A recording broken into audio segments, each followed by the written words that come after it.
What's up, good morning sa inyong lahat at may bumisita na naman sa atin, no? Aerox na naman to. Aerox. So, ganun ulit. Palit fuel filter tayo, tapos cleaning and then CVT. So, B1 naman to. Last time ay B2 yung ating ginawa. So, babaklasin na natin para maumpisa na natin. Okay, let's do this!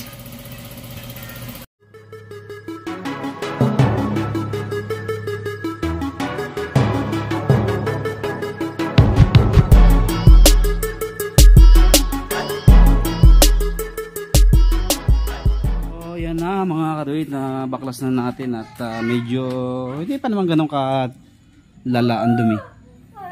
So may dumi pero hindi pa ganun katindi. So itong B1, ang kaibahan niya sa B2, hindi siya nababaklas ng hiwalay ito. Kailangan bunutin pa yung harap. So dudukutin na lang natin yan kasi kaya naman dukutin yung chassis yan. So yan, lilinisan natin yan. So ibababa na muna natin yung filter niya para drain. So magde-drain pala muna tayo mga kaduit kasi bubunutin natin ang tangke niya. Yun nga lang, nagpultang ka nung bago ka pumunta dito o kahapon pa? Kahapon ng gabi.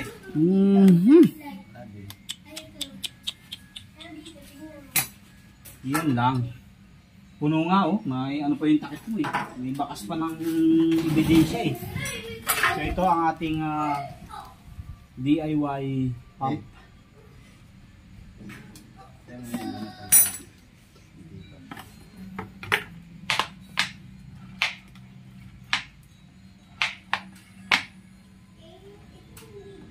Ay, mababa pala yun. Mababa kaya.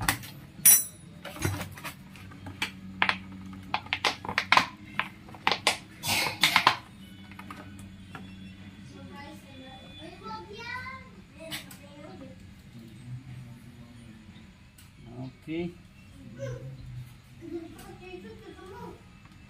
Yan na yan, no? Kaya nga eh. So yan ang ating DIY pump. Yan na mga kalit, tuloy-tuloy na yung ating DIY pump. Ayan.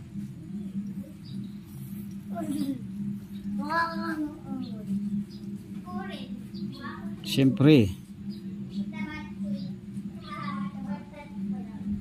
Ayun na mga kaduit, malapit na mapuno. Grabe daming gasolina ni parihin, no? Hindi ko nasabi kahapon na tanggalin, wag muna siya magpa-full tank. Ayan ang ating DIY pump, tuloy-tuloy yan, no?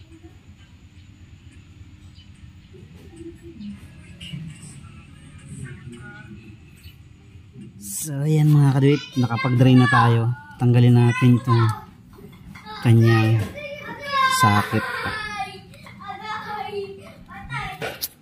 Medyo matigas tong pindutin eh. Ayan. Ito. Isa. Tapos sa kabila yung ating hose. So dito be careful lang tayo mga kaduit kasi yan ay sensitive. So sundutin lang natin to. Ayan.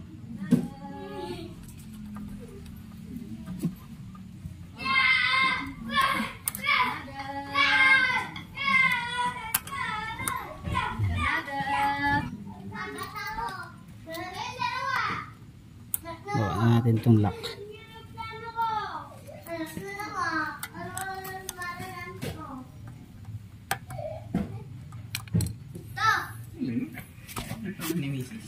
So yan mga karit, ito pipindutin nyo yan.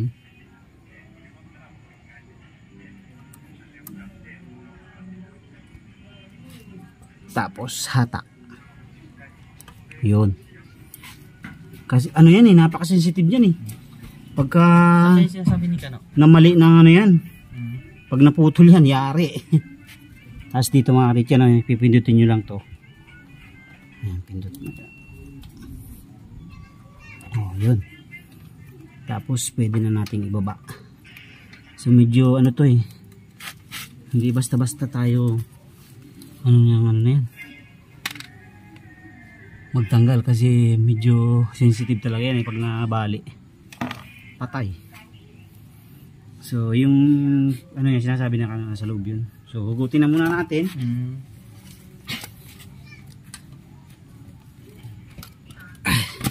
Mayroon niyang 4 na 4 na alin.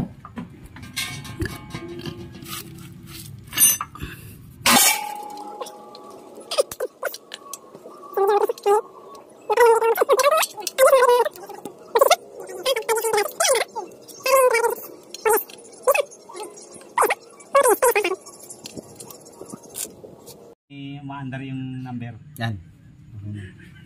Naka-roll eh. Ha? Naka-roll oh. Kanina, napatay ko lang. Naka-pause lang yun? Ah, naka-pause. Yan na, kuha-kuha. Ah, wala na. Hindi na lang pala yung gas.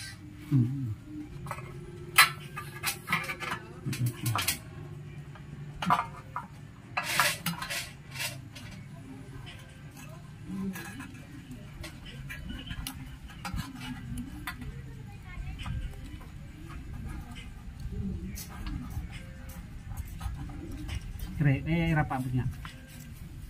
Umawagsak ka. Okay. So ayan na mga kadit, natanggalan natin. Maliit, parang maliit ang pump nito kaysa sa Bito. Ayun oh, ang liit. Yung kay Erap malaki. Yung ano, pump niya. So ayan oh. Sa ilang ano to, ilang natakbo? 5. 37K. 37K bago palitan ng filter. So yan, papalitan natin ng bago. Na cleaning na natin yung kanyang araro. Ano ba yan? Araro ba tawag dyan? Dibdib. Tapos ito binuguhan natin para lumambot ang dumi. Yan. Para mamaya pagkutkot natin malinis na yan. Malambot na yung mga dumi. So ngayon naman ay magpapalit na tayo ng fuel filter. Ayan. Madumi. So Yamaha O-ring ang ating papalit. So yan mga kadit, palitan natin. So ito putulin na natin itong kanyang ito sa filter.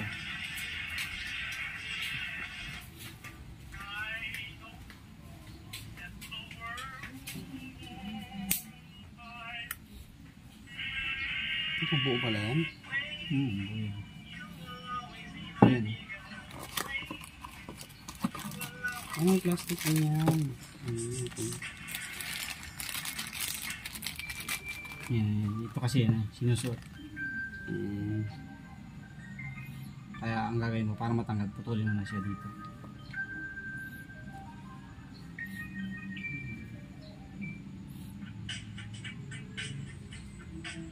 Sa pisilin mo pa, no? Oh, mahirap pa.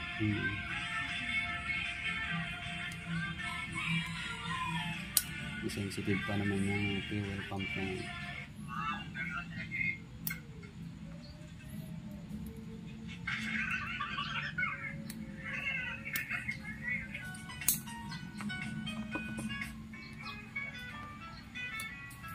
Ilalayo mo siya dito sa clip. Para hindi mabago yung clip. Tapos susundutin natin ng clutch screw.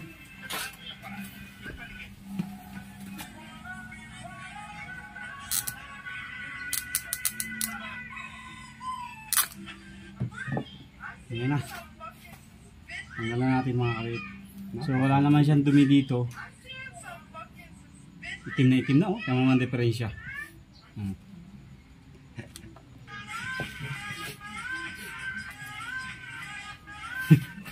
Itim na.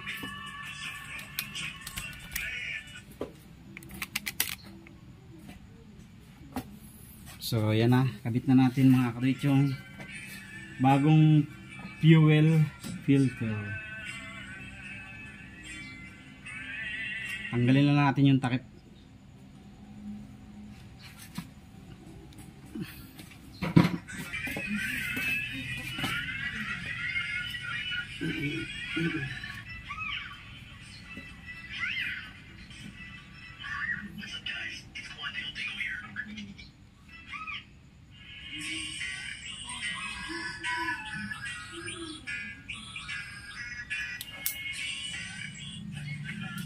Okay.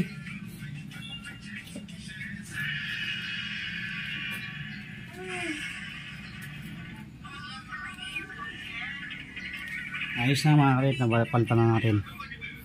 So binisita din natin yung mga wiring niya kung mayroong bumitaw or putol. So may time daw kasi na namamalya yung motor niya. So far okay naman lahat ng wiring niya dito sa pump, kaya walang problema dito. So advice ko sa kanya magpaano na lang siya, FI cleaning or throttle body cleaning. Okay, so magki-cleaning muna tayo dito para makita nyo yung after nyan. Medyo madumi. So ito nalinisan na natin. Ayan o, pansinin nyo, malinis na yan. Dibdib, araro. So dito naman tayo magki-cleaning. Mga katuwid, nakatapos natin yung mag-cleaning. Ayan. So kasama siyempre sa package yan para yung mga chassis natin ay maprotektahan. Ayan, with wax pa yan. Ayan o, hanggang sa kasulok-sulukan yan mga katuwid. Ayan, hanggang dito detalyado yan.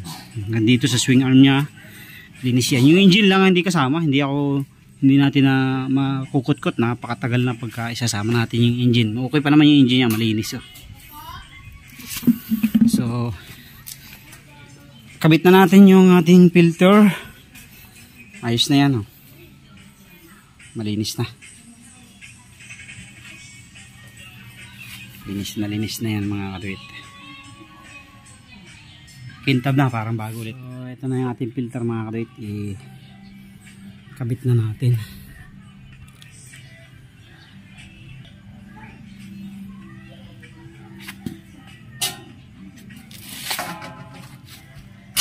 Yung CR mo ba, nilipat mo lang yun?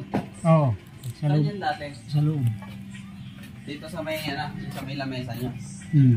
Yung pwesto ng lamesa mismo. Ang luwag nga yung ginawa mo.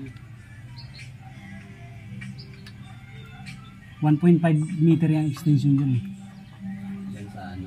Yan lang sa may isak mo. No?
So okay na mga kaduit, na ikabit na natin yung ating filter, fuel pump. So balik na natin yung ating hose. So ito, balik nyo lang to.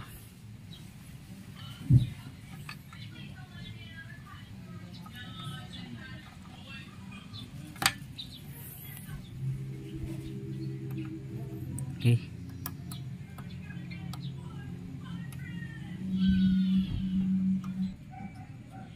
Okay. Tapos yung isa pa, kabit natin yung isa dito. Ayan, suksok nyo lang. Yung may pindutan sa gawing unahan nakatapat. To. Dito nakatapat sa unahan. Okay, tapos balik na natin yung gas para ma-check natin kung mayroong leak bago natin i-assemble yung flarings. Okay. Mga kaduit, nakapagsali na tayo ng gas, pati yung kanyang gas ano ba yan, gas tank ibabaw. Ayan, nilinisan na rin natin. para hindi nakakahiya doon sa may-ari. Nakakahiya kasi doon sa may-ari nito eh. Ayan. So ayan na, naibalik na natin lahat mga kaduit yung mga dapat ibalik. So wala naman siyang leak. Okay. Mga kaduit, magkabit ng fuel filter, titestingin na natin. Para para makita ang gas. So bago nyo buhayin, pag ganyan bagong palit ng fuel filter, so on-off nyo muna ng 3 beses. Pangilan na? 2. Last. Ano pala yun? Okay. Start. Sablay? Naka ano eh, side stand eh. Okay. So ayos na mga katuwid. Bagong palit na rin yung coolant natin.